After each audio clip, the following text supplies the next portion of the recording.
Welcome, beautiful people, to season 3, episode 10 of Jahmi Roc's Jottings.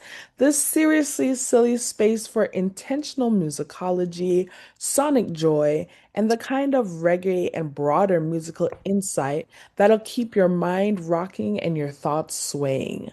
I'm your host, Jahmi Roc, also known as Racquel Bernard, and today I am joined by my co-hosts, Nikkita, Nuclear Blackness, and DJ Papalotl.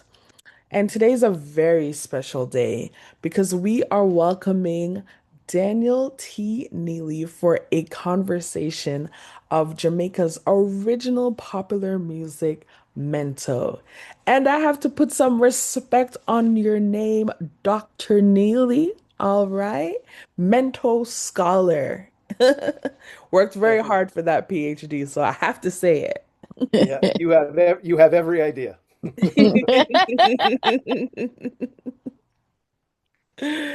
Oh gosh, so thank you so much, Dr. Neely, Well, aka first off, just call me Dan. Dan, and thank you for having me. I appreciate, the invite, and I'm very excited to talk about Mento. I never get to do it, so I'm always happy to talk about it.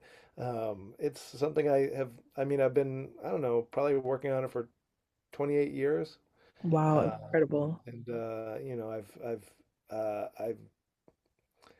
I've looked at it. I love the music, and I've looked at it. I think in a way that's probably more detailed than I don't know anybody who's looked at it as detailed as I have. Hmm.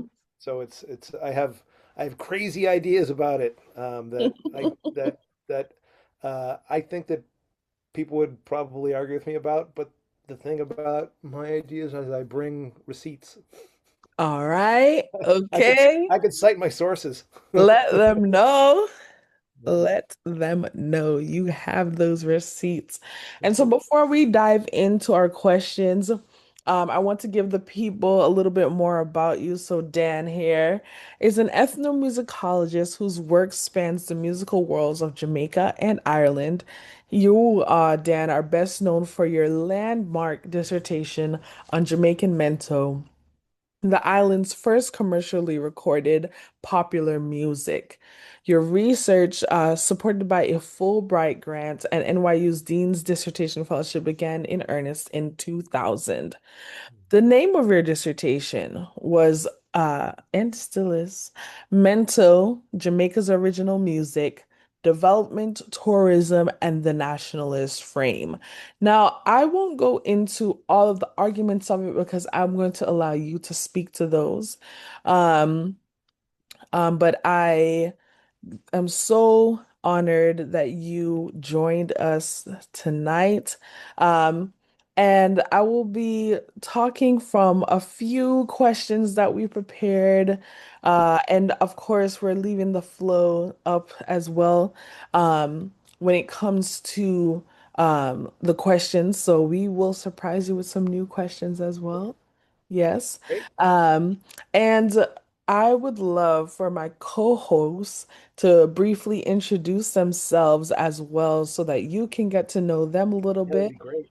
Yeah, so why don't we start with DJ Buttahfly, aka DJ Papalotl? Hi. As she said, I'm Butterfly. I am a DJ. I've been a DJ for 31 years, and my specialty is reggae, dancehall, and roots. So I do play a wide range. I don't go as far back as ska and mento, but my Mhm. partner, reggae artist Shinehead, is definitely a collector, Yeah. both as someone who is known to collect a Hmm. variety of Jamaican vinyl, as well as music that's been passed down from his family, Hmm. just, by being Jamaican himself, right? I'm not sure what part of Jamaica he's from. Shinehead was born in England, Hmm. and he had a partial childhood in Jamaica, Hmm. and he finished high school in New York in the Bronx. Okay, gotcha. So, yeah. Yes, we're talking about you. So, Good Shinehead. Nice. Thanks so much for that, DJ Papalotl, aka Butterfly. Yes, thank you very much. That's 31 years is a long time to be DJing. That's fantastic.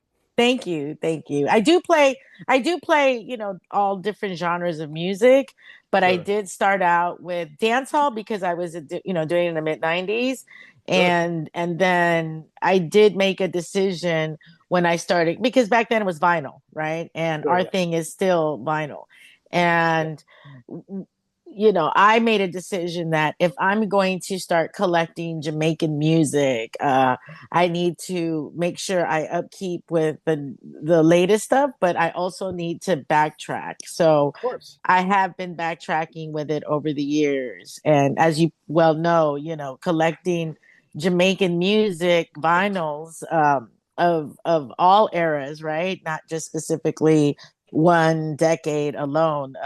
It's a big industry, right?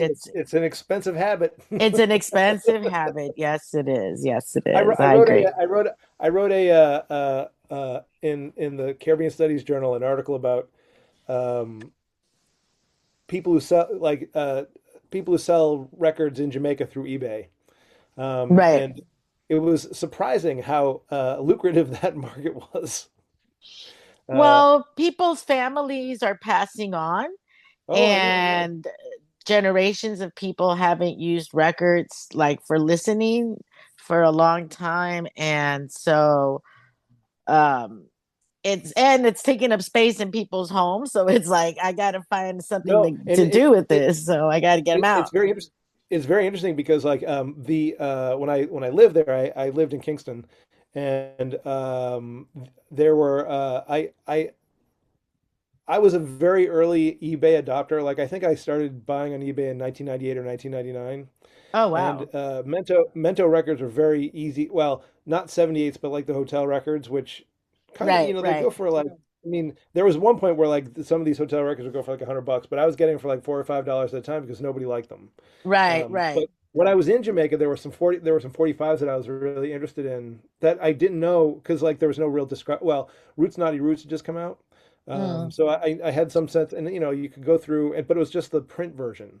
mm. So I found that like there was like, and I think there still is only one dub version of a sort of Mento track. It's called Mento and Dub, and the A side is called I think it's called um, English Woman, uh, and it's by a guy named Naaman Lee, who I know Mm-hmm. nothing about. Wait He put out a a bunch of second. records I that are want sort of Shinehead to hear this. I'm gonna he like tip they're- myself under the earpiece, and hopefully it won't create no weird sound. Can sure, you hear sure. me? Check, check, Yeah, I can check. hear you. Yeah. Yeah. But so I saw that there was a person selling that when I was living in Kingston. He was selling it through eBay, and I saw that he was in Spanish Town. So I messaged him. I said, "Hey, can I come by and visit?" And so like I went by and visited, and he had like these like the shipping containers, the big cylinders. He had like just like 10 containers in his house just full of 45s. And like there were children there, like literal children, like with toothbrushes washing the 45s. And Right. Oh through, God. through him, Yes. China does that through, to this day. Oh through yes. through Yes. through him, Definitely. I got to sort of I got put in touch with some of the pickers. So these were the Mm, people who would go around from house to house, knocking on doors and asking if people had records they wanted to get rid of. And so at that point, not a lot of people were selling 78s, but they would bring the mm-hmm. 78s over to me. And I mean, sometimes they wanted too much money for them. I'd say no, but like, I was able to get like a very modest number of 78s that they were all new to me because like at that point, uh, Mento hadn't really been reissued. Like there was, I think, one reissue project at the time, and it was good. It was a great Mm, one actually, but there was a lot of discographical work that I needed to do to understand like what Mento was in the early 50s when it first started being commercially released, and like the mid 50s, and then everything changed towards the late 50s. But like that was like a really important thing for me to be able to understand. And like I don't want to poo-poo collectors, but I did learn that like understanding collecting records was not a great way of understanding the history of Mento music because like there's only kind of like like there's this like one kind of style of Mento that's kind of represented on record, because Right. And I think of that tourism. that's in general with different genres. Like you'll have the mainstream recorded styles of music that are more like pop, top 40, Yeah, what DJs call your top 40 of the era, right? sure, of And course, then yeah. the music that was probably the most popular was probably live band. You Yep, that absolutely. And it was One interesting when the second, sound one systems second. came I do along. want to pause for a moment because we're just see y'all just ready, just diving, woo, Bang, I want to diving talk. right in. the music nerds are ready. The Yes, music nerds are I ready. just want to allow We haven't even nuclear gotten to Nikkita. blackness. She hasn't. She's barely spoken. I think Yes, she hasn't nuclear spoken. blackness didn't get to introduce herself yet, so let's let nuclear blackness introduce herself, and then we can jump right back in. I'm excited for this conversation. My name is Nikkita, also known as Nuclear Blackness. I'm an educator and poet, and a lover of music. Yeah. Fab- Hey, Nikita, how's it going? Hey, Sorry hey. about that. No apologies necessary. This is what we're here for. um, but can we resume? Yeah, Absolutely. Okay. All right. No, I don't want to cut anybody off. But just in general, right? When you think of music in the African diaspora, right? The music that tends to be the most localized, the most that resonates with a community, right? That's usually mhm, the music that doesn't get recorded or true. won't Yeah. be the mainstream music, or it won't be like you call it the hotel tourist friendly music, right? Mhm. That goes with hip hop, that goes with Sure, even like salsa music, right? sure. Even different uh languages of music from the African diaspora. I think that I mean, is it's really any like diaspora. I mean, right. in my True. other life as True. a Irish musician, there's the stuff that makes it onto PBS and tours in like the big Right. theaters, Right. and I would never listen to that. I think it's just boring It's and corny. it's absolutely corny. Right. Right. And it's you know I one of the things I do is I write about traditional music for an Irish American newspaper every week. Mm. And so it puts me in a funny position because like I want to forward the artists that I like, and I don't want to shit all over the ones that I don't. So I don't write about them. Um, uh, and I don't bother. And but like a lot of those groups that do the big tours, they have like publicists that like reach out to me and like they want to get me to do something, and I just don't respond because it's just like I'm like, have you read my work? It's just not what I write about. Um, but yeah, like the mainstream stuff is typically going to be not interesting to me. And it doesn't necessarily mean that like there's something wrong with me or whatever. But like I just have a taste, and I kind of stick to my taste. Hi, Mhm. Shinehead. Hi, good evening, everyone. Good evening, Daniel. Good evening, Nikkita. Hello, Shinehead. Good Good evening. good evening, Wait. Raquel. Yeah. Yeah, I said Yeah. Daniel. That's one of the first names I said. I said good Yeah, evening, Daniel. Yeah, I'm sorry to chime in so late. I was attempting to air hustle, but was cut off. I understand there's a trait that someone here and I share. Because I heard you say, "Oh, Yeah, China does this."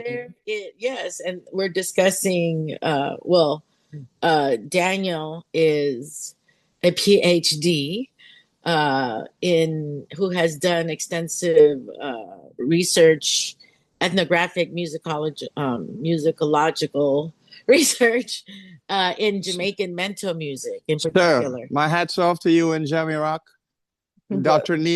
Neely, and Dr. Bernard. Yes, yes, yes. yes. Yeah, Yes, we will Um, resume with the minutes. so yeah, so what he was saying, and I was chiming in, is that the music that resonates more with him is the music that more than likely you're not going to find on record, especially now after so many decades, because it's the hotel tourist friendly music that made it to record, or if someone did record music, it has become so obscure, after so many decades. Am I saying Okay. that correctly, Mr. Neil? Now, Right. I'm still now, listening. I will be back with a sample of what you Oh folks God, are talking about. he's gonna go get a before we get record. too ahead of ourselves, I do want to qualify for a second because like Mhm. not every record in Jamaica in the 50s was a tourist record. Um, but there were, like for example, the first sort of records that you would call slack, were made in the 50s. They were lewd records that like there's one song, uh, um, uh, I think it's called Calypso Pepper Pot, Since but it we're was on this, but it was Calypso recorded Pepper Pot. Have but you heard of that it song? was recorded by the Chins Calypso yes, I may Quintet. have the Don't pay attention to the word 45. calypso because we're not talking about Where's my calypso. We're talking earpiece? about mento music. But the thing Mm. about that record was that it came out, and I was listening to it with a banjo player friend of mine. He plays in the hotels in Montego Bay, or he's passed now, but like he was playing in the hotels in Montego Bay, but a brilliant banjo player. They get to the end of the song, and Alerth Badassi, the singer, starts singing, "Top dog a bite me in a matikorama, top dog a bite me in a matikorama," and he just broke He's down talking laughing, about and I slack didn't understand lyrics the from back patois. then. I didn't Uh, understand the patois, and so like a top dog is like a pubic lice, and and Ah, Mati is the woman, and Koroma is her private parts, and so like, but like that's being said on a record in the 1950, right. But 1956, it was 55. tastefully, it wasn't dogged and it It wasn't was not savage. tastefully done. This is No, no, not. no, no, no. I was about to This say was savage. tastefully This was wordplay, and they suggestive. tried to ban it. This is not tastefully suggestive. This is like full on. Like this is full on. But I think one of the things, now we're getting way ahead of ourselves now. But like one of the things that's that fine. people don't realize so much is that in 1956, the Jamaican government took measures to try to ban this music because of its slack lyrics. And so, like, there was a member of parliament named Willis Isaacs who led this charge. Uh, Edward Siaga, who at the time was, I'm not sure if he was the Minister of Welfare and Development yet, but Mm. he chimed in on the whole thing. It was just bananas. And because of the political uproar, that label, Chin's radio service, Ivan Chin, who was the producer, asked the band to change the types of songs that they played. So the first, I want to say, 14 sides were put out by Ken Corey on the Calypso label, and Ken Corey was a sort of a titan in the industry in Jamaica. And then and he had a record press, and Ivan was pressing his Chin's radio service records through Ken Corey's record press, and then they had a falling out. I think because of this particular um, uh, circumstance with the government pressure being put on Ken Corey, and Ivan started having his records pressed by Decca in England, and when he went to Decca in England, in order to make sure that his records could still be sold and he didn't have the political pressure put on Oh, him, just to say, all the then songs became much you more broke up a sanitized. little bit. Do you Because mind repeating what you said at the very end? The connection kind of went out. Yeah. where'd you leave me? Where'd With you leave me?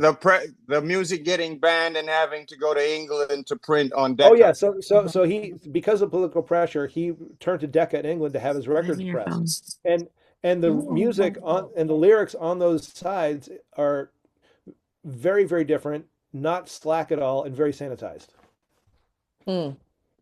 So it would probably be like tourist appropriate, but these records weren't being marketed to tourists. But it became a different thing. But there are a few moments like that in the 50s where there's a lot of like difference between, like there's a lot of nuance and a lot going on with the records at that point, and the music being marketed as Mento music. And I would say that even though a lot of those records were playing Mento songs, I wouldn't even call a lot of those artists Mento artists. They would be like dance band or jazz adjacent. Interesting. Interesting. And for those people who do not know what mento sounds like, I we know did. I'm getting way ahead of myself and I'm losing everybody because I know all this and I live with this, and there's a lot of like basic basic stuff that needs to be like laid out there first. So like if I go too far and you need basic sort of remedial uh, data information, please stop me and tell me because I'm happy to Yes. sort of explain. Yes, so let's reel it back. Let's reel it back. I love where the energy is going. It's making me very hype, right? Um, I want us to break down a little bit about what Mento sounds like. What are the elements, the musical elements of Mento? Nikkita, I think you also had a question that you mentioned to me earlier. Do you mind voicing that one for us? Yeah, I was spending some time listening, and I guess I would like to hear from everyone, but starting with you, Dan, around what is the Diana, please, Diana. No, Dan. Oh, Dan, Dan, I'm sorry. It sounded like you said Diana. I apologize. um is what would you say is the primary difference between mento, ska, reggae, and dancehall? What would be that key thing that people should look for to know that they're listening to mento? Okay, so that's a great question. So Mento to me is like there are a variety of things that Mento is. Mento is like a style of music. It's a type of song. It's a style of dance. And when I think about like when I've been out in country with bands that identify as Mento bands, Mento music as it's played properly is sort of this uh, polyrhythmic music that incorporates, typically you'll have a guitar, two guitars, a banjo, um, and then a rumba box providing its rhythmic base. Those rhythms are stacked, and you can have, let's say there are 4 or 5 different rhythms, like one, or you go da-na-na, da-na-na, da-na-na, da-na, or bum, bum on one guitar, bum, bum on the other guitar, and you're going to find sort of that vibe in Mento bands if they have 5 people playing, or they might be consolidated into something that one person does if they don't have all those things. Um, uh, so Mento has different sort of strata, and those strata can be pulled out and mobilized individually or sort of together as a group. So when you get to like reggae, I listen to reggae and I hear like especially reggae from like when it first started, like 60, like I mean, kind of, it, when the first reggae record came out is sort of a subject of like intense debate. Let's say like let's let's pretend it wasn't 1967. Let's just say 1968. Uh, the records that came out in 68 and 69, the guitar strum in those records just sounds like Mento strum to me, but instead of being played in a banjo, it's played in a guitar. And let's Mm, stick a pin in that. I'll come back to that later. mm. Uh, and reggae develops on its own in its own ways in the 70s that aren't, I think, necessarily related to Mento, but there is a subgenre of reggae called reggae Mento that, you know, Eric Donaldson would sort of be the first one. You hear these in festival songs like that sort of style. You'd have Mm-hmm. Stanley Beckford or Stanley and the Turbines. They would be like a very like, I mean, Stanley was essentially a Mento singer who composed songs, but also sang, Mento songs in a reggae style. Um, And and to back that up with physical artifacts, hey, you cut me off, yo. Can't hear nothing. I didn't do anything.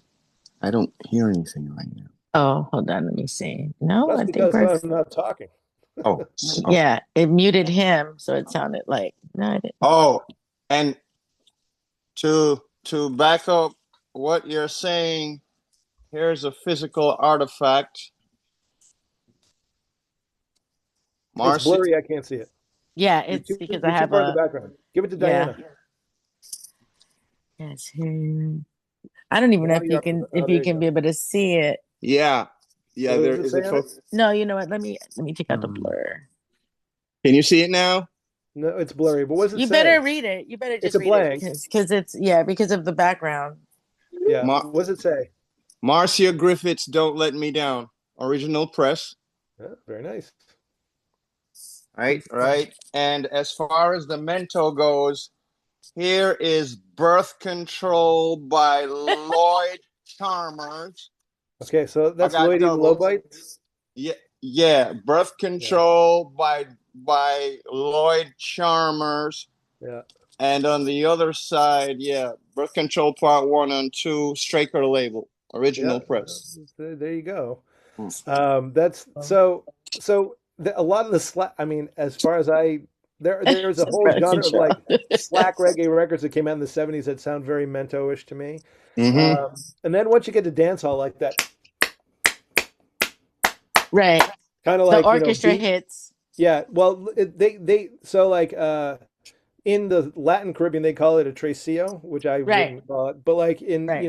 when I've listened to people like who I look up to like Marjorie Wiley or Olive Lewin, who are well, Olive is passed. I'm not sure what Marjorie's situation is at this point. But they talk about a three plus or Joyce Campbell, who was a great dancer, who was associated with the Jamaica Cultural Development Commission.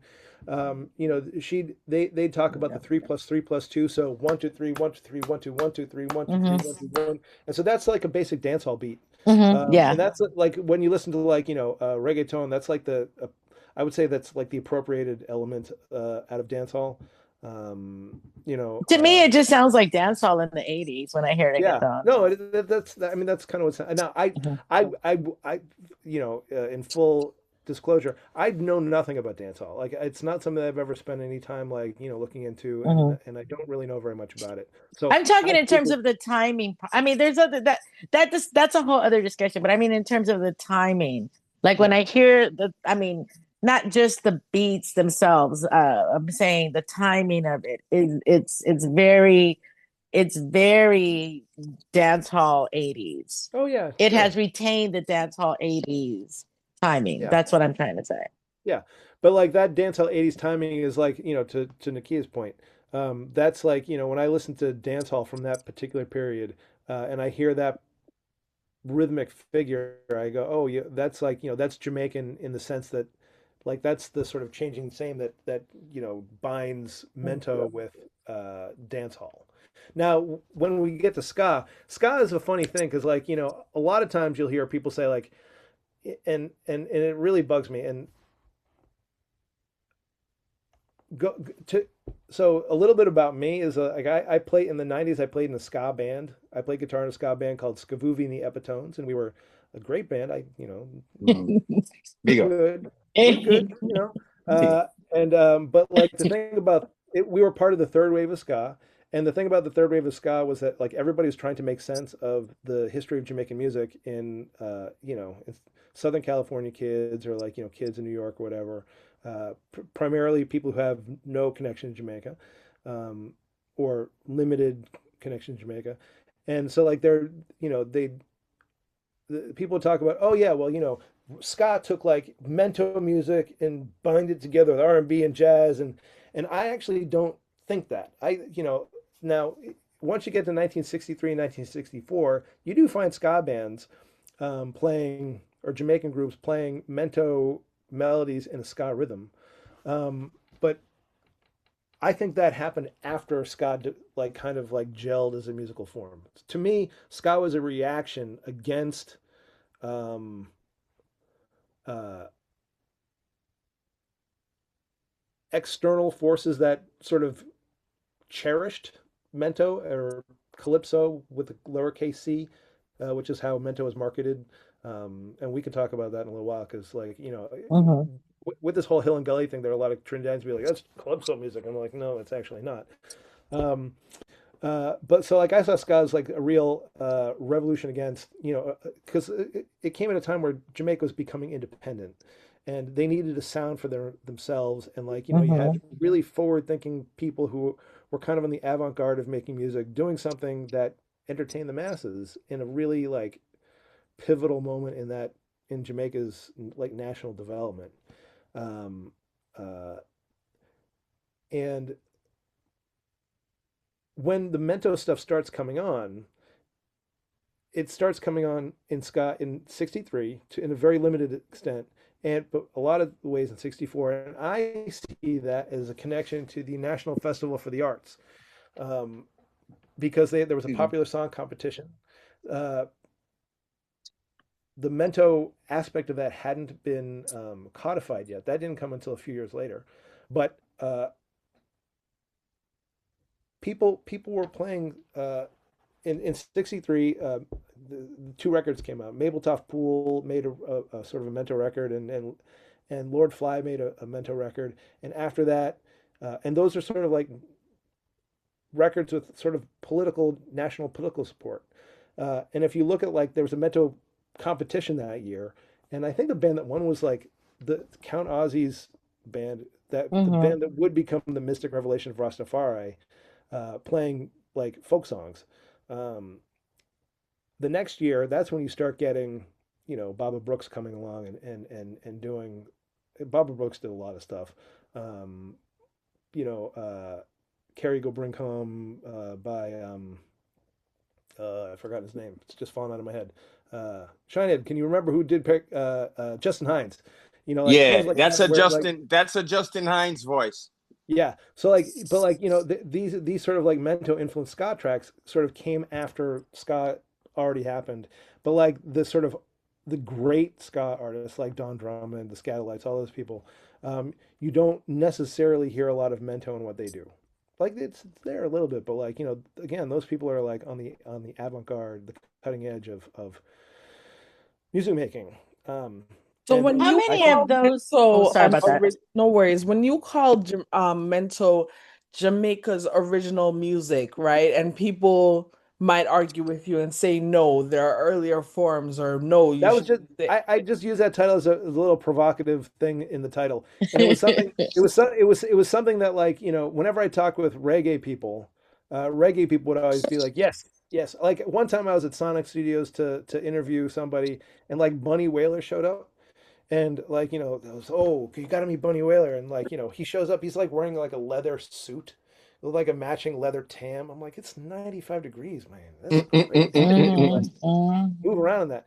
And like and he says like he goes like he shakes my hand, he goes, it was like the funniest conversation because like the person who's I can't remember who introduced me, and like I feel bad about that. But like he makes a big effort to like, this person's down here doing his dissertation on like, doing a research on mental music for his degree, like kind of thing. And he goes, yes, man, Jamaica's original music. You're on the right track. And then he, leaves. I'm like, okay, you know, uh, Well, like The Wailers weren't originally start. They didn't start doing reggae first. no, They they're a were ska doing band. ska. Yeah, Yeah, they were they're a a ska ska band. band, Yeah, and even then they were heavily influenced by the Motown era. I mean, again, a reflection of the cover but songs that they well, were doing, right? and I don't know so much about Bunny, but like I know that Peter and Bob both had like Mento in their past. Peter especially, like one of my really great friends is a guy named Herbie Miller who managed Peter Tosh, and he's now the director of the Jamaican Music Museum through the Institute of Jamaica. And I mean, he lived in New York for a long time in the early 2000s, and like we basically hung out all the time. Friend of Um, mine. yeah, You know him too.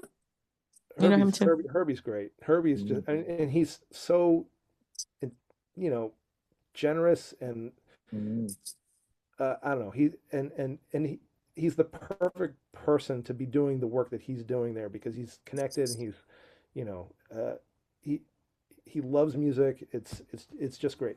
But like but hold on. My son's phone was buzzing.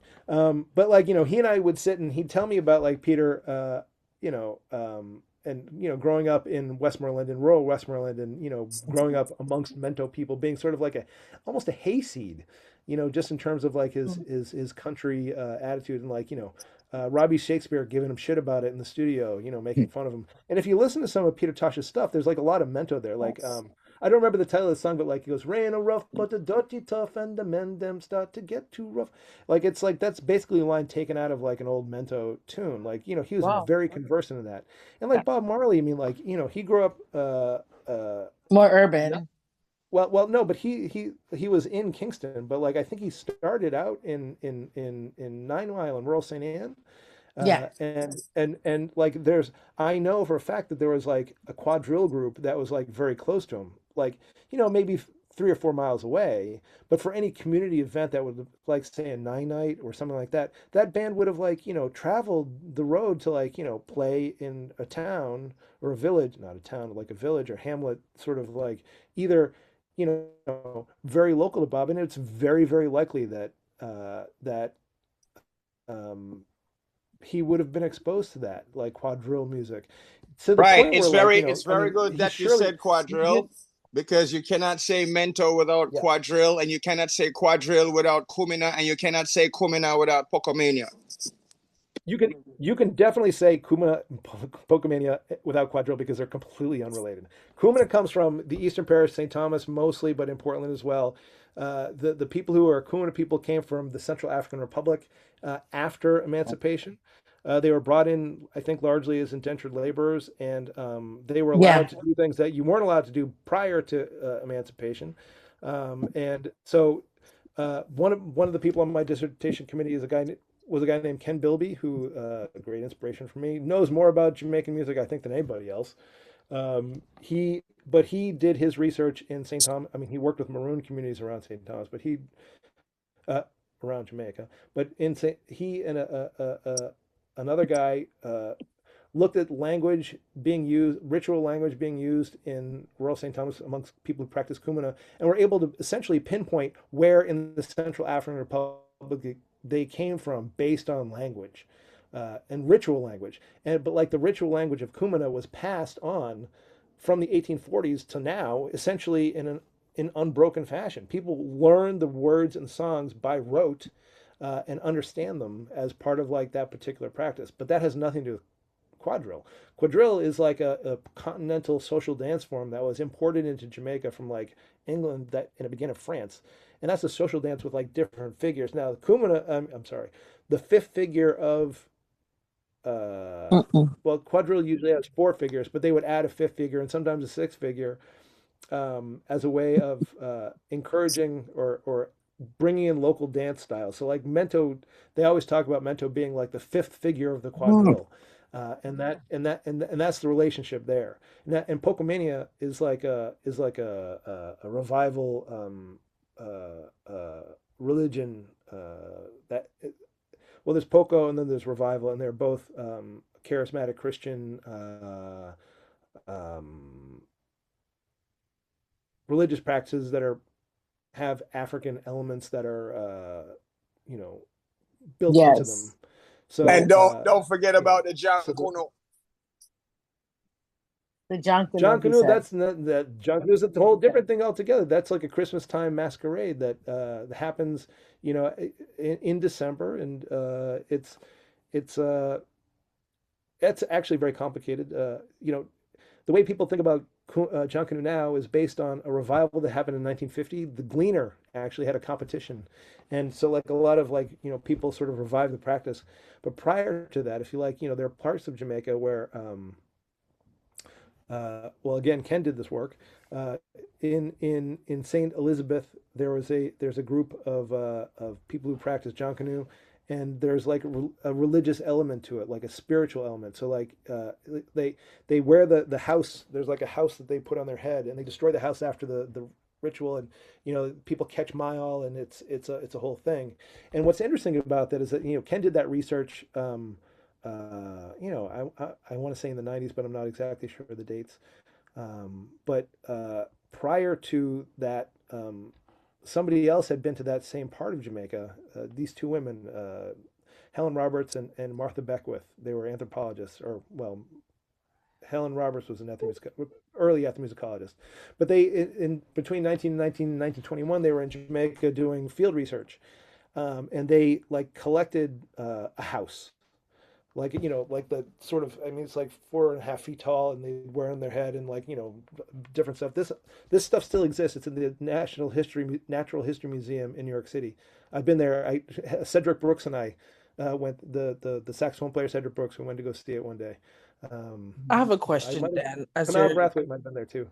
Yeah. sure. So when I'm hearing from Shinehead that you can't say one of these things without the other, the way I'm receiving that is not necessarily that they have direct links, but that they are part of this constellation of Well, that's music, true. That's true. right?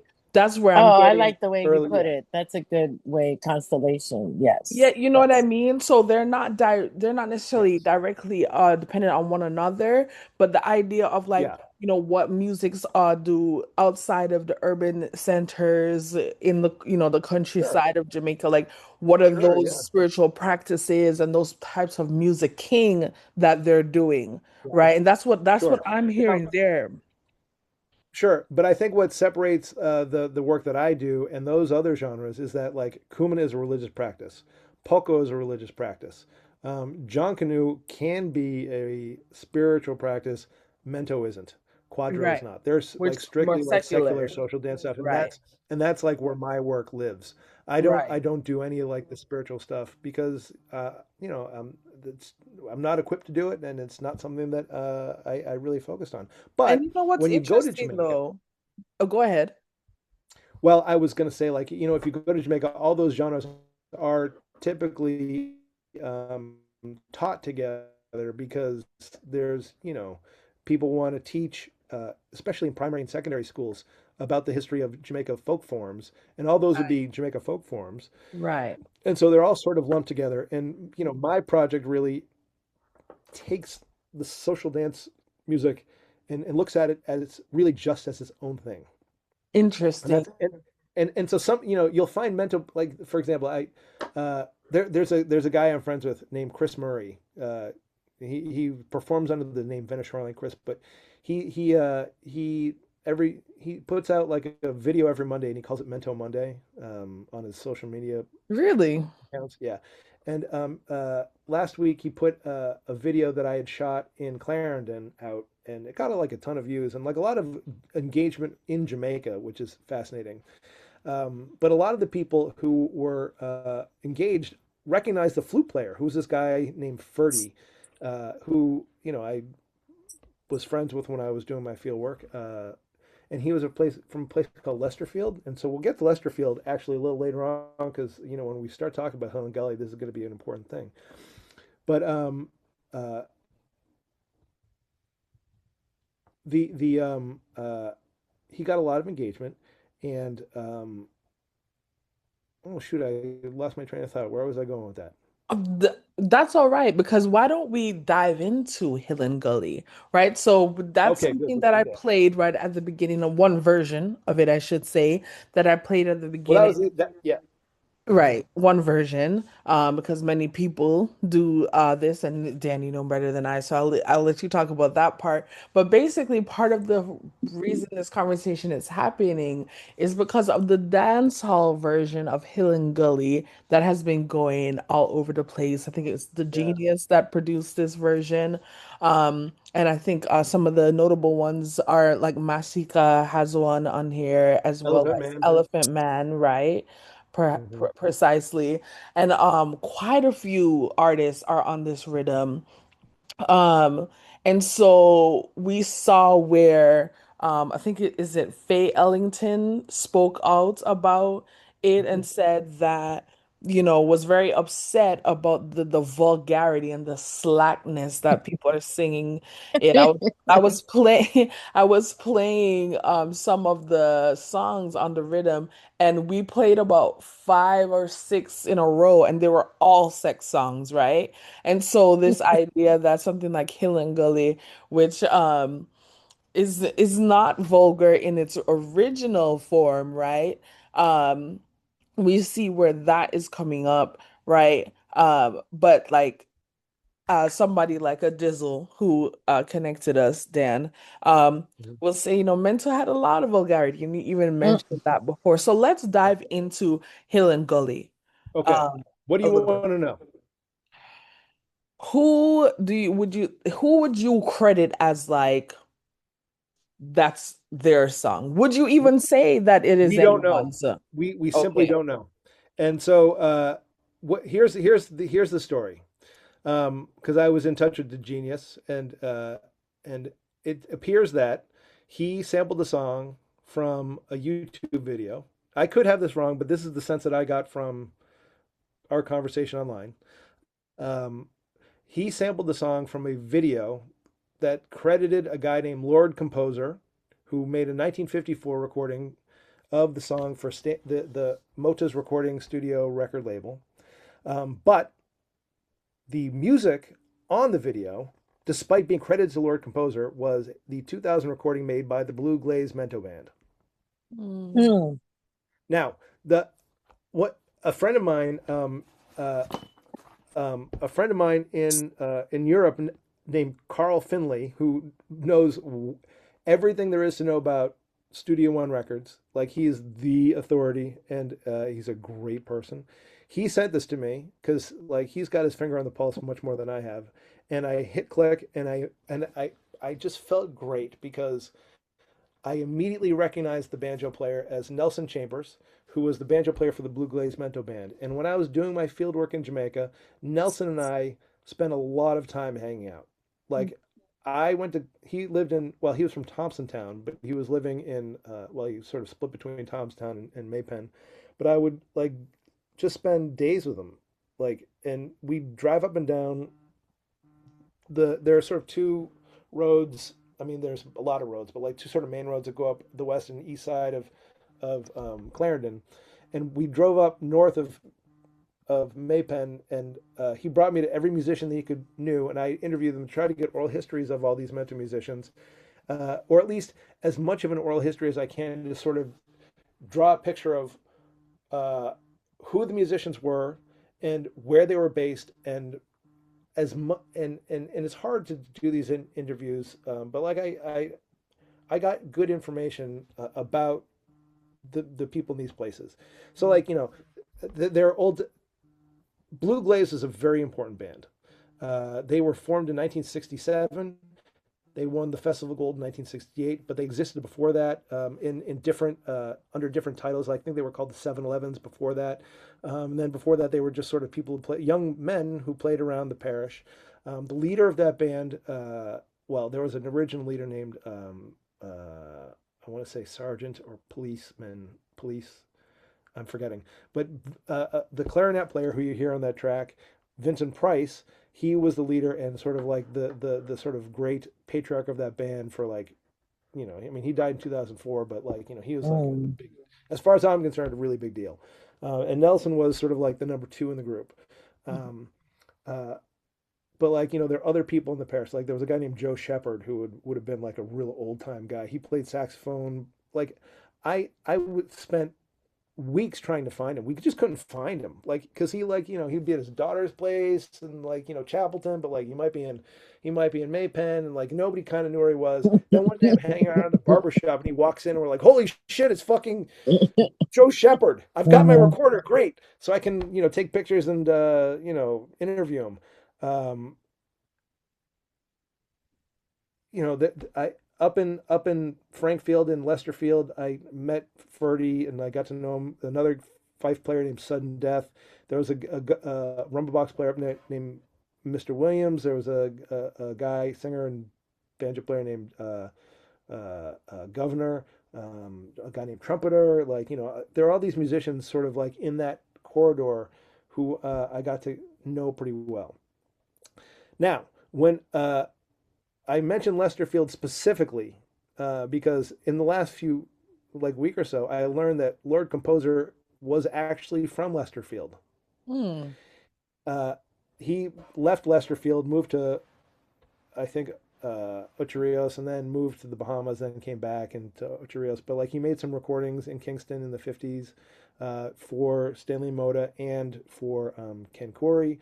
But he was like one of these like important musicians who really had made a decent life for himself playing for tourists. But of course, he was like steeped in like the real thing, like and so like when he plays a song like Hill and Gully, it's coming from like a soulful place, Mm. you know. Now, what's interesting is that Nelson, I mentioned a moment ago, lived in Thompsontown. Now, Lesterfield and Thompsontown are like on the west side of Clarendon, and they're basically, I mean, it's like a 30-minute drive. Okay. But like, if you flew a helicopter, it'd be like a 3-minute helicopter trip. But like, the roads go like, and there's like mountains and stuff, and you have to go all over the place to get there. Uh, Now, between those two towns, or villages really, I mean, they're not towns at all, there was a house that Nelson always pointed to and said, "That's Faye Ellington's house." And I and so she's from Clarendon. And I think that, I mean, I would love to be able to talk to Faye Ellington someday. And not just, not really about this, just about Mento music and like her experience, because I think that she'd probably be like a really extraordinary person to be able to talk to. But I wonder, you know, she has, I would say that she has a really important connection to community mento making, you Mm. know, and like, you know, she probably knows relations of Lord Composer. And I'm sure she knew the Blue Glaze Mento band, because like they would have been one of the big culture bands that played around all sorts of places. And, you know, I may have been at events that she were at where, you know, Blue Glaze was playing. Um, so, you know, I understand her critique. I think that, I think that I don't know if I agree with,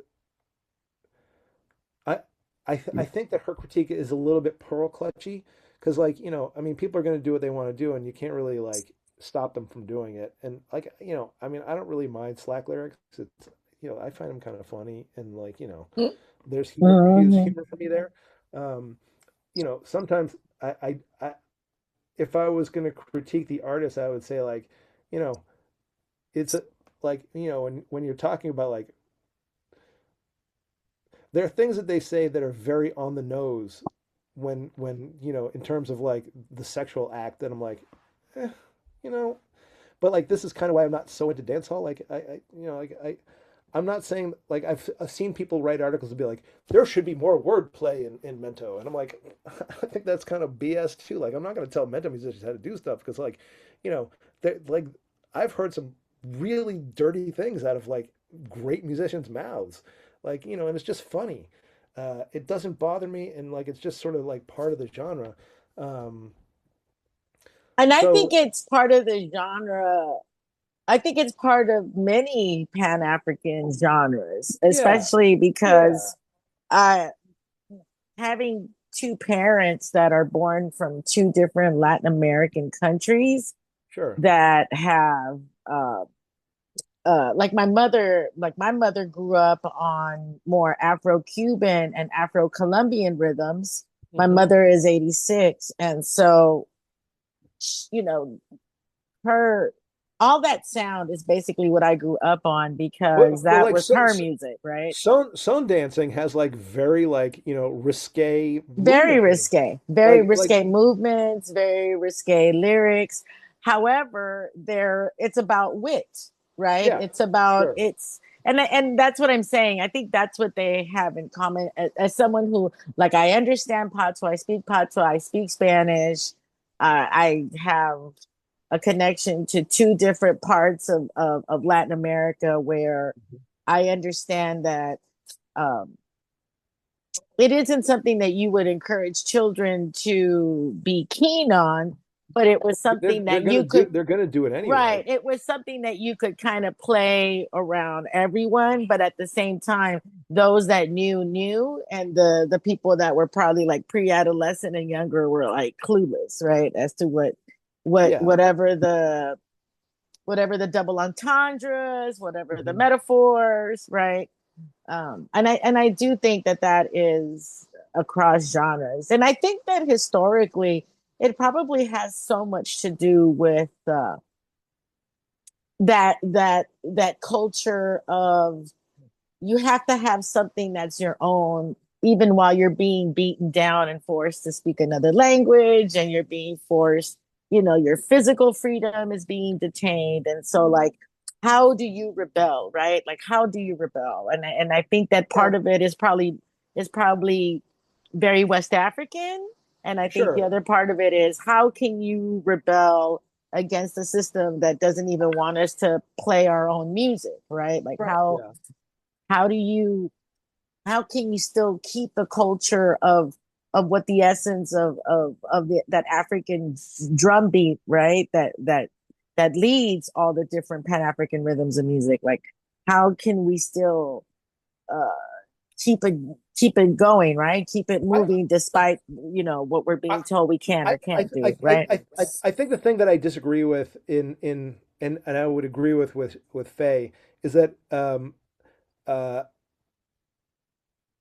I would say that one of the characteristics of dancehall lyrics that I find distasteful, and my opinion on this really doesn't matter, but like personally, what I find distasteful is that when you know I'll listen to dancehall lyrics and I'll like for example on the Hill and Gully rhythm and I will feel like they're violent towards women in the same way that you'd find anti-homosexual lyrics in dancehall as being violent towards so like I look at that and if I were to sort of put together a critique of these lyrics I might turn to somebody like the work of Barry Siobhan who looked at sort of like masculinity and critiqued masculinity in dancehall or just Jamaican culture in general and it was in search of a more positive way of expressing that, uh, it, and I don't know, it just seems like the terms are very violent and Yeah, I it's don't appreciate interesting that. that you say that, Dan, because Nikkita and I actually had an episode of this podcast where we talked about how certain music perpetuates sexual assault or combats against it, right? And we talked about a lot of dance hall songs and how like even though it might be a consensual sex act, it's very violent and aggressive sex Yeah, acts that are it might be symbolically aggressive, yeah. and people, and I don't want to suggest that people shouldn't like that might be something that people are into, and that's okay.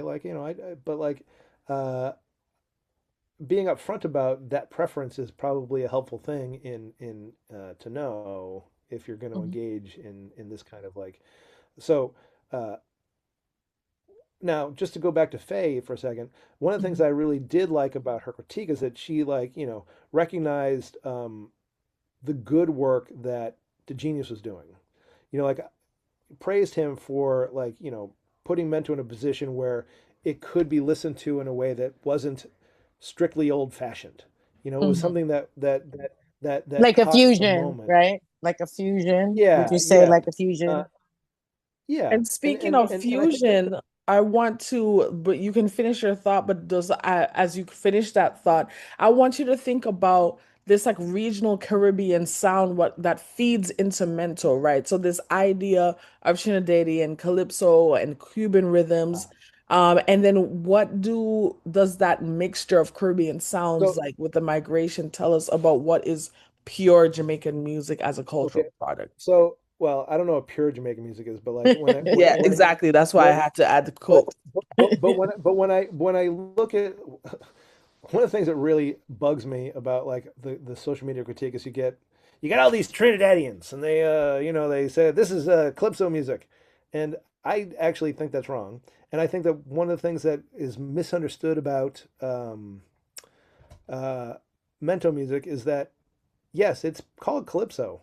Like it's absolutely called calypso. It was been, and but like the, and this is something I actually wrote about in my dissertation. The there's a moment where that happened. Um, that moment came in 1939 in Jamaica. What happened was in 1938, 39, that sort of end of the 1930s, Decca released a boatload of Trinidadian 78s. And they got attention throughout England, the United States, parts of Africa, and it became like a thing. And like Time magazine and the London Times wrote articles about it. And those articles were reprinted in the Jamaica Gleaner. And all those articles framed Trinidadian Calypso as something that happened uh, where Calypso artists could make a few bucks off of tourists. And it was like a money thing. So prior to that, you have like the two people who did like all the Mento composing prior to this were these two guys named Slim and Sam. I shouldn't say all of them, but they were like the famous ones. What they did is they composed songs printed them onto tracks like daily or like weekly or whatever, and then they'd travel around Jamaica and sell these like little sheets of lyrics, and like it might like they'd have lyrics on, then like whatever melody they would be borrowing from, they write the name of the melody up top, and they'd sell them and they make their living that way. And they were famous in Jamaica, like very famous. A lot of their songs are like still songs that people recognize. They're that famous, but people don't know that those were their songs. Prior to that, those they were considered Mento artists. They wrote into like they wrote letters to the newspapers describing themselves as composers of Mento music. Like that's how like bald they are as like Mento people. But in 1939, somebody calls them Calypsonians for the first time, and that's the first time I ever saw anybody ever refer to a Jamaican music artist as a Calypsonian, and it was a misrepresentation of what Slim and Sam were doing. Now, were there Calypsonians in Jamaica? Yes, Calypsonians came to Jamaica. So in 1929 and in 1939, a guy named Sam Manning came to Jamaica. Sam Manning, incidentally, he was managed by Amy Ashwood, who was Marcus Garvey's wife. She was his manager.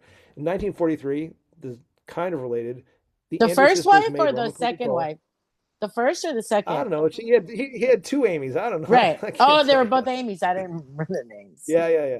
There's actually you're from California. Any of you know the band Hepcat? Oh, it's a great ska band, Hepcat, but they covered a song that was made You in know like what? the 50s in I Jamaica. have heard Marcus of them. Garvey had two wives, one named Amy and the other named anyway. So Wow. so anyway, the Andrews sisters in 1943 came out with a song Rum and Coca-Cola. Then in 1945, Sir Lancelot visits Jamaica on a tour. Now Lancelot was not really a big name in Trinidad, but he was studying medicine at the time in New York. But he went on a tour. In 1945, Lord Caresser came.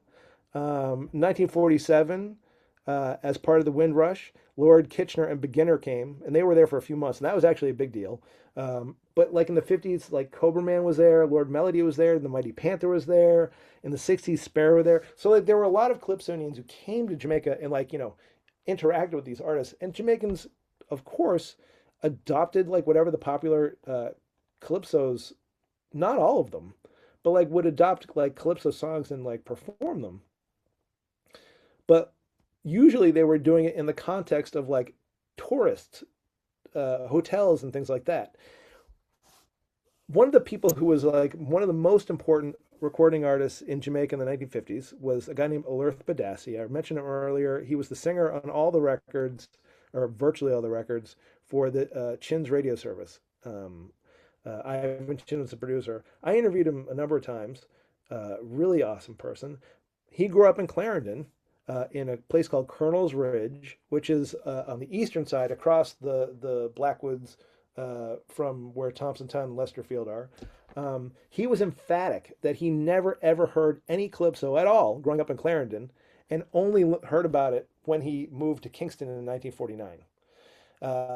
And that was like, so like the calypso was something that like people in Kingston knew about, That and was they going to be used the my term because, question. well, they were using the term calypso. Mento bands, people who were selling Mento, use the term calypso to sell Mento music to largely white tourists because that's what they already knew. Right, right. They were And pri- accustomed to that. and prior to calypso in 1939, Jamaican music was sold as rumba because that was Hmm. the global world music prior Right, right. to like Decca's release of the calypso stuff. So, and honestly, when I listen to the music of and I talk to a lot. I ask this question every Mento band I ever talk to. Nobody, not a single person, could like describe the difference. It's something that like kind of just didn't occur to them. It wasn't that they were unable. It's something that was just an unimportant question because like they just like calypso wasn't part of like how they. I got the sense that calypso just wasn't something that like they were particularly concerned about unless they were working in the hotels and they needed to play for that. Um, but when I I listened have to a Mento that was question. recorded in the 50s, let me just I finish my have a thought and you get that. Okay. But when I listen to music made in the 1950s, I hear much more son Cuban son influence than I hear any any Hmm. any any any Hmm. any you know the clave is not something that is endemic to Jamaica, Yeah, but not you at hear all. it on a lot of those early records. Like entrances, like songs will have like dun dun dun dun dun dun ba dun ba Hmm. dun ba dun. Like that's Hmm. something you hear on all sorts of Stone records, or like ba da ba dum ba da dum. That's like every Stone record. And then Hmm. what's the thing that like really drove this home for me is that a lot of these Stone came to Jamaica basically in the 30s because there were migrant laborers working there and they were all expelled. But like there's a Haitian genre called Troubadou, which sounds just like Mento. And Hmm. like like the Cubans, the Haitians, and the Jamaicans were all working in the cane fields in eastern Hmm. Cuba and all left at the Hmm. same time. You Hmm. know. So anyway, your question. I'm So sorry.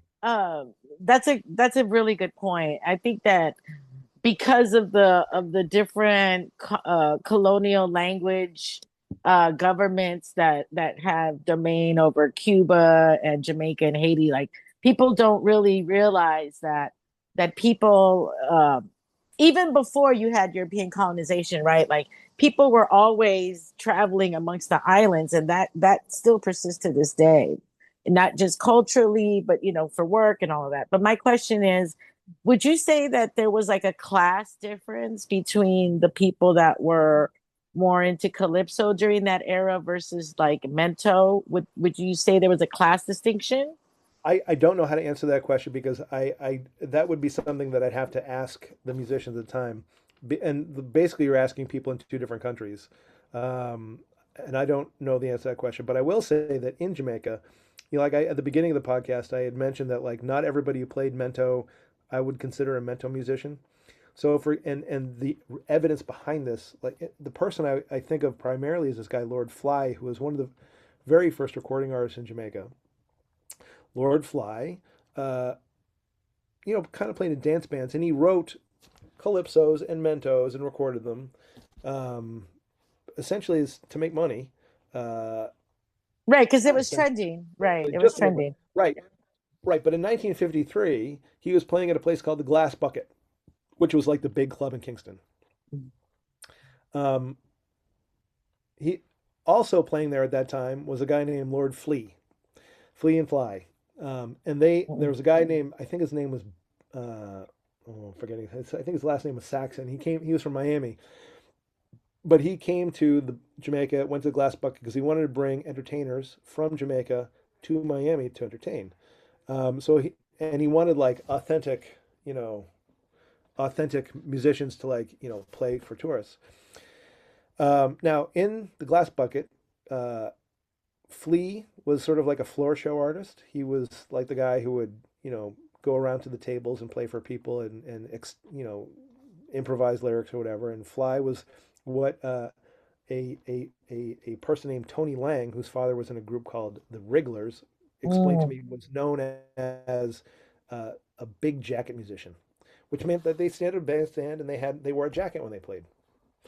Um, Like big band type of a dance band, like right, like right, a more I think a better way to put it is a more formal musician. right. It Uh, kind of reminds me of like that swing era of music where it was always like a band, right? That was central to the entertainment, right? yeah. That's what that So reminds me of. yeah. So Flea and Fly go to Miami. Flea is a light-skinned Jamaican. Uh, uh, Flea has a much darker complexion. Uh, Flea gets there and experiences racism like he never experienced in the past, and isn't respected as a musician, and Mm. fucks off back to Jamaica. He's like, yeah, I'm done with this place. Uh, Whereas Fly was the one who went back to Jamaica. Flea was a more uh, uh, I think understood that calculus in a different kind of way because he grew up. I mean, I think he grew up uh, in the Dungle, which I think is now Trenchtown.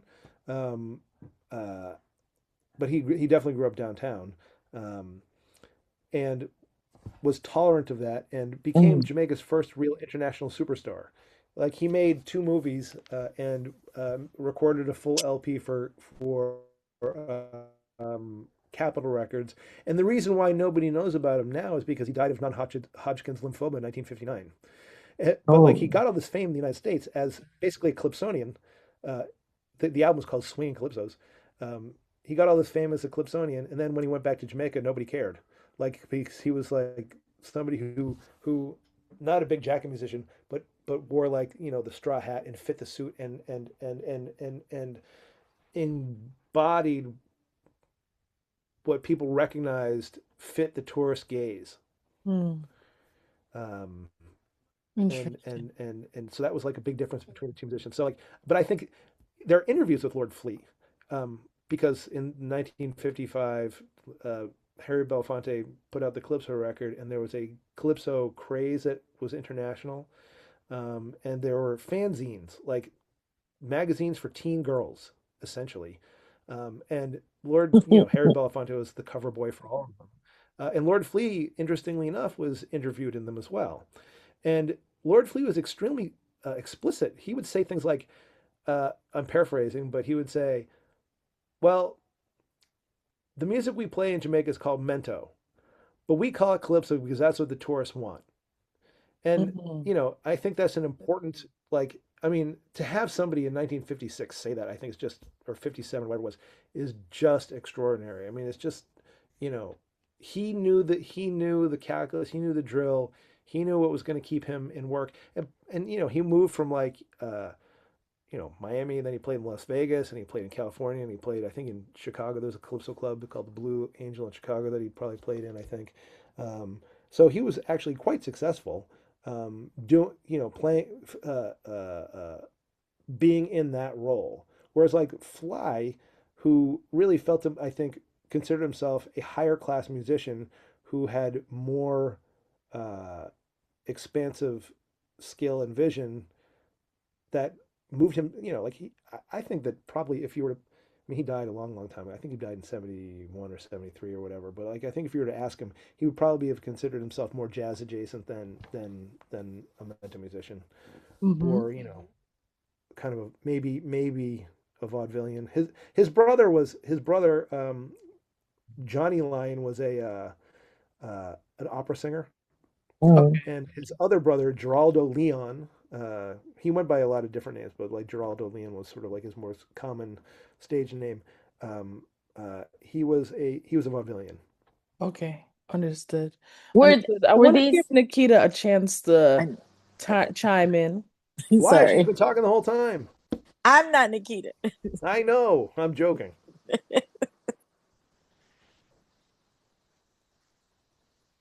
Yeah, I just am reflecting a lot on just the ways that music is resistance, essentially.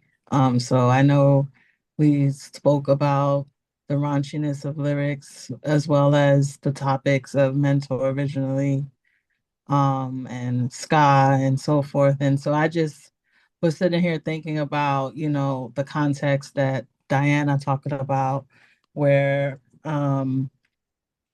ultimately these these sounds come after colonization, right? Where what well we can argue we're still dealing with it, but these types of music is to me a type of resistance and a type of storytelling that allows for people to be vulnerable, um, and to be a mirror for the society and the current conditions.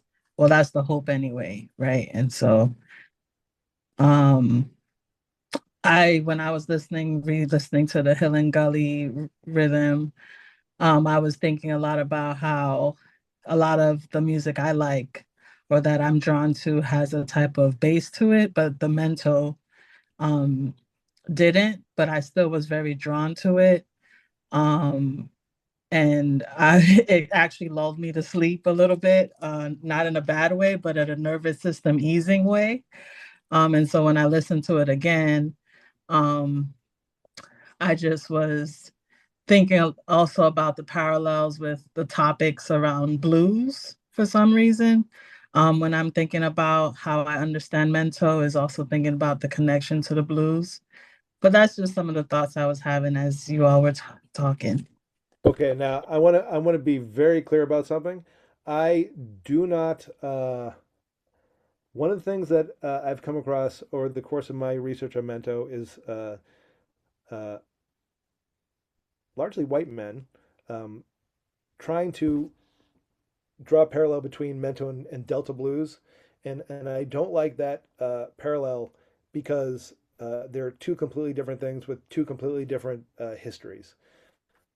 And if you admit that parallel, then you are putting Mento into a frame that pre-exists in the United States, and I don't want to do that.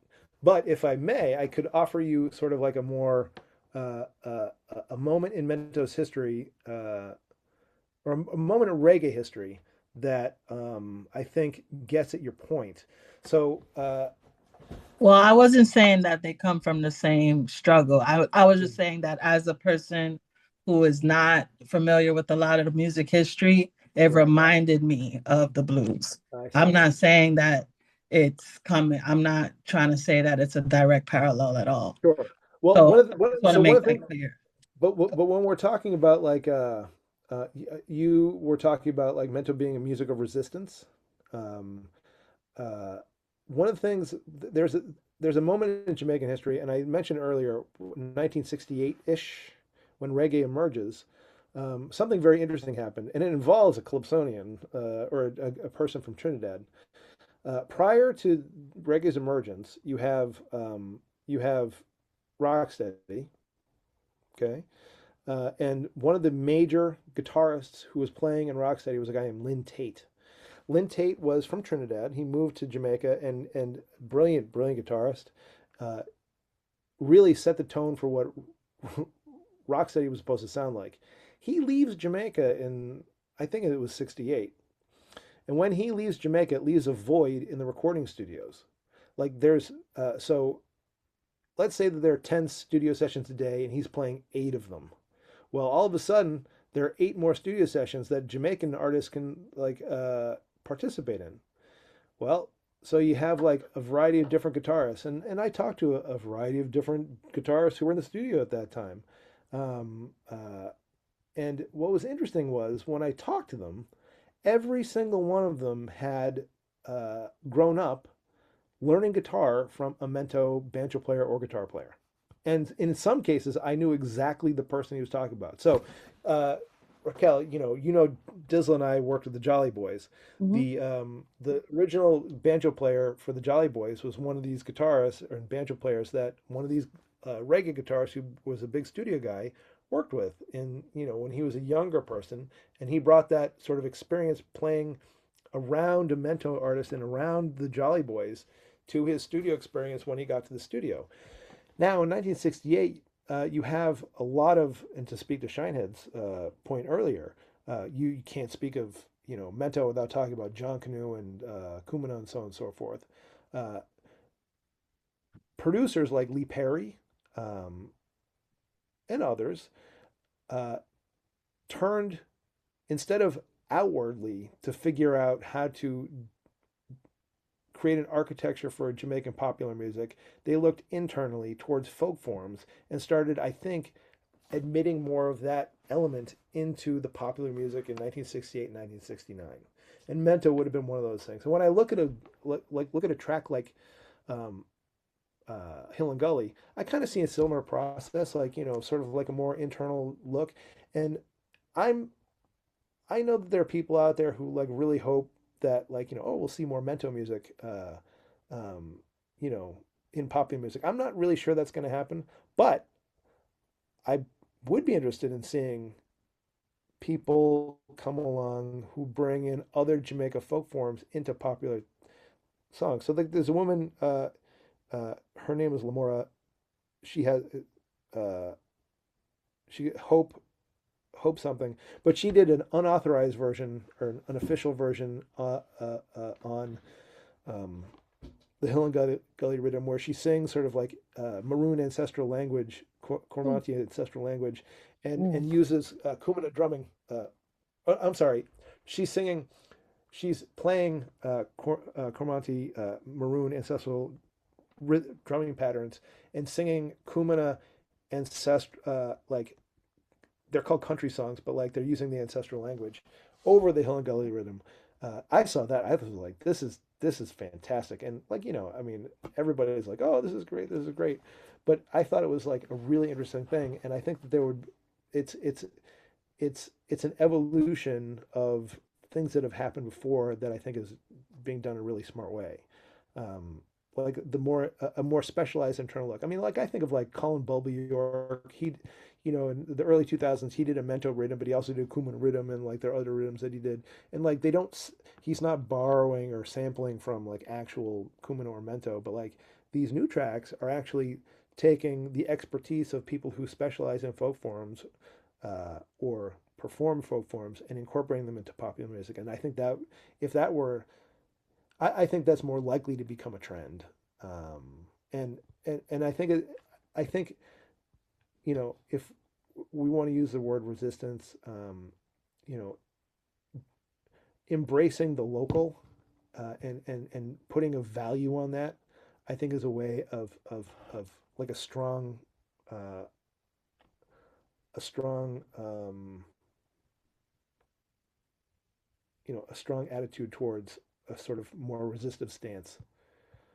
I Um, think acknowledging the cultural value that isn't said is definitely very much needed.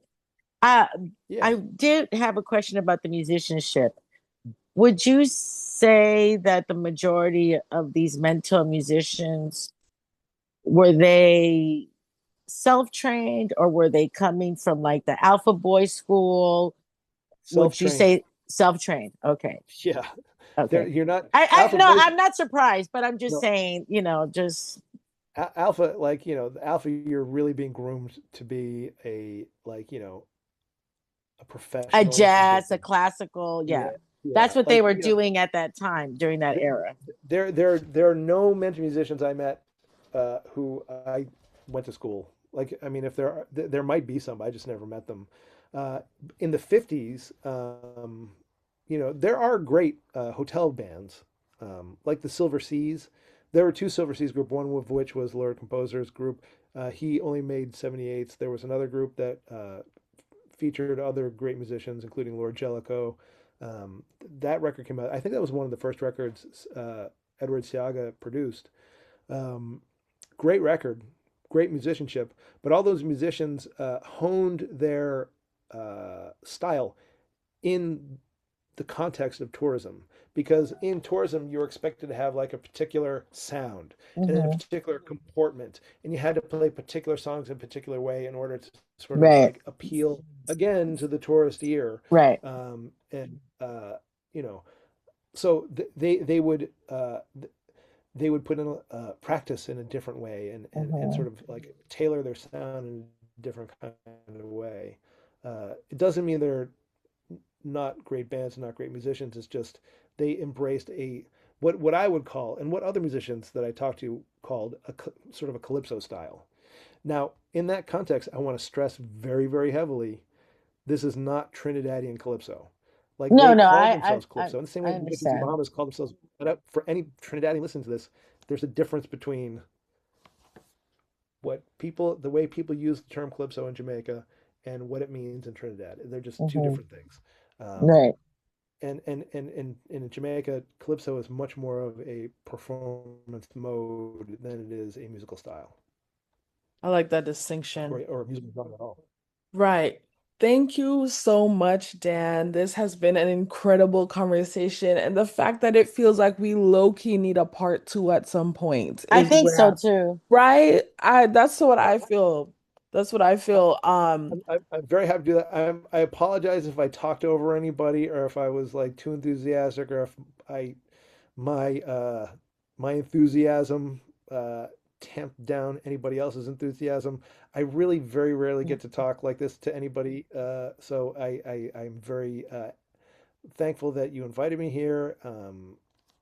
If anytime you want to do this, I'm happy to do it. Obviously. But yeah, I've just enjoyed talking with all of you, and I always love talking about mental music, and I Awesome. get very enthusiastic about it. And again, like at the beginning of the podcast, I said I have a lot of crazy ideas that require a lot of unpacking because the common histories that people spout off about on social media are just wrong a lot of the time because they're not researched, and nobody Mhm. has come to the table with any sort of measure of actual um, uh, research on this particular topic. And part of it has to do with you know I mean I think of women like Olive Lewin, again Marjorie Wiley, Louise Bennett, who I was privileged to speak with two times only on the telephone. But she was I I the Ivy Baxter. Um, they're they all wrote about Jamaica traditional folk forms in really important ways, but a lot of times they were writing about them as part of like a nationalist project, and when you I think and I think it limited what they were able to say or how they were able to say it. I don't know, you know, Marjorie is more of a musician. She's like a gifted piano player and somebody who like hangs. But like she was also like a folk music officer in the 70s and like did a lot of important field research and did stuff. There are people at the African Caribbean, Hazel Ramsey. I think that's her, might be her maiden name. Um, you know, they again, just to go back to Shinehead's point, you can't talk about this without talking about the other things. I Mhm. think that their remit was having to talk about all the different Jamaica folk forms as part of a nationalist project, and they were never permitted the ability to just knuckle down on one. And so, like as somebody who comes from like NYU with a grant, I would had the luxury of being able to sort of like focus on one thing without having to be beholden to like something that somebody else wanted. And I think that there could be a lot more of that in Jamaica research, Mhm. music research in Jamaica. Um, because I think there's a lot of value in the music that people make in Jamaica, and like there's a lot of value in like sort of like the community aspect that you know Mento offers and other folk forms offer. Mhm. So yeah, that's what I think. Nice. I mean, well, you already know you're coming back. We'll just have to figure out when. We just have to figure out when, and maybe at that time, we can also invite Dizzle to join us. Yeah, We we can could talk talk about the Jolly about Boys, right? Jolly Boys. Yeah, Exactly. You could talk about the Jolly Boys. That'd be awesome. we could talk Um, about our arguments. yeah, totally. Totally. So I appreciate you and I appreciate you, my co-host, Uh, Nikita Nuclear Blackness, as well as DJ Diane, Nikita, Papalotl. Raquel, thank you so much for being here and like entertaining my crazy talk, and I look forward to coming back. For sure, for sure. And to our listeners, thank you so much for listening. Until next time, this has been Jahmi Roc's Jottings. Keep your mind rocking, your thoughts swaying, and as always, keep jamming.